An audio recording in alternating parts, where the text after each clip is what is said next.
Night of the Living Dead. Night of the Living Dead was basically the first modern zombie movie. George Romero created this movie in 1968. And Night of the Living Dead was a precursor to all of today's modern zombie movies. What made this movie so different from all the zombie movies that came before? Okay. First of all, this is one of those movies that introduces the classic zombies, the slow and lumbering zombies that are resurrected dead bodies.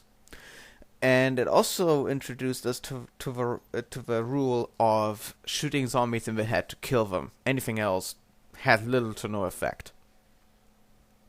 The movie's plot, however, may not be what you expect. Basically, the character of Barbara and I think it was her brother. They go to this graveyard and they want to put down some flowers near a grave. When out of a sudden, this strange guy appears. Her brother tries to freak her out by making jokes about the undead coming to get her and all that. And holy shit, the guy actually turned out to be a zombie and attacks them. What happens? Her brother gets killed, and she seeks refuge in a farmhouse. There, she runs into another guy, and they basically try to hold out because now there's an invasion.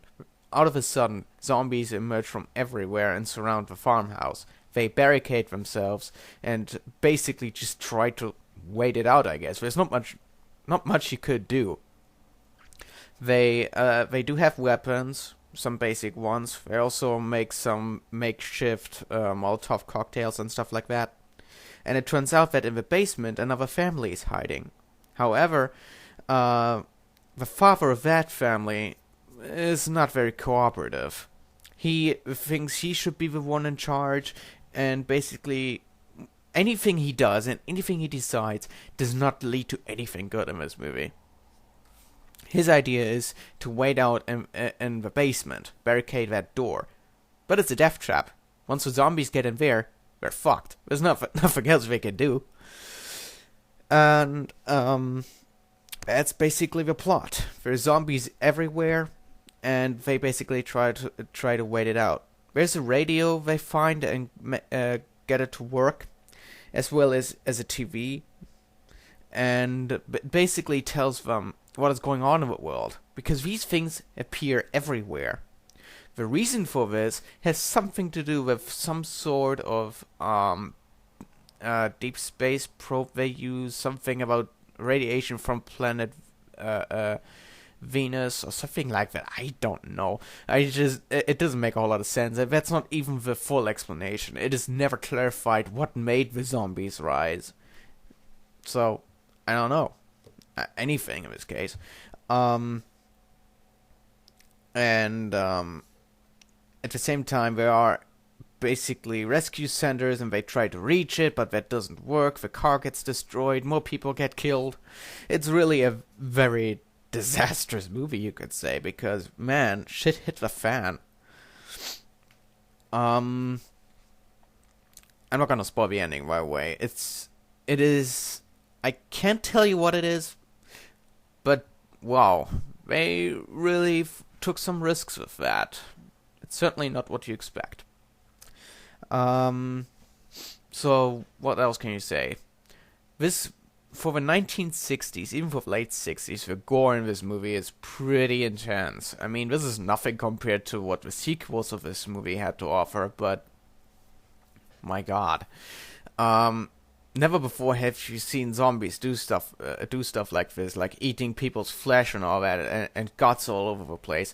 Okay, but granted, the movie is black and white. I think it was one of the last black and white movies, but I saw this movie in color. I have a DVD of it. It came with a colored version. I just prefer color when I can't choose it, and it didn't look too bad. Sure, it looked old, but hey. And in color, this movie is pretty disgusting, however. It is nothing in comparison to the sequels. So if you're a gore hound, watch the sequels, because these sequels don't necessarily have anything to do with the movies that came before them. The sequel to Night of the Living Dead is the much more well-known Dawn of the Dead, and I'm not talking about the remake from 2004. I disregard that. I'm talking about the movies that George Romero did. And he did a lot, and he still does. He did a lot of these movies. And just to give you an idea of how many movies there are in this series, there is Night of the Living Dead, followed by Dawn of the Dead in 1978, Day of the Dead in 1985, Land of the Dead in 2005, Diary of the Dead in 2007, and lastly, Survival of the Dead from 2009. I have seen all of those, and they're really good. I do recommend them. That is, if you have a strong stomach, because you're gonna need it. Anyway, one more thing that needs to be mentioned, one thing that stands out the most about this movie, the cast. Barbara is a lead female, which is something you don't see often, at least not in this era. Late 60s? Oh no. And the guy she's staying at this house with that protects her is a black person. So you have a black guy and a female. Completely out of the ordinary for back then. Today it would be normal. Back then it was something completely new. People were actually outraged by this. That's how things were different back then. Politically correct? Yeah, very much.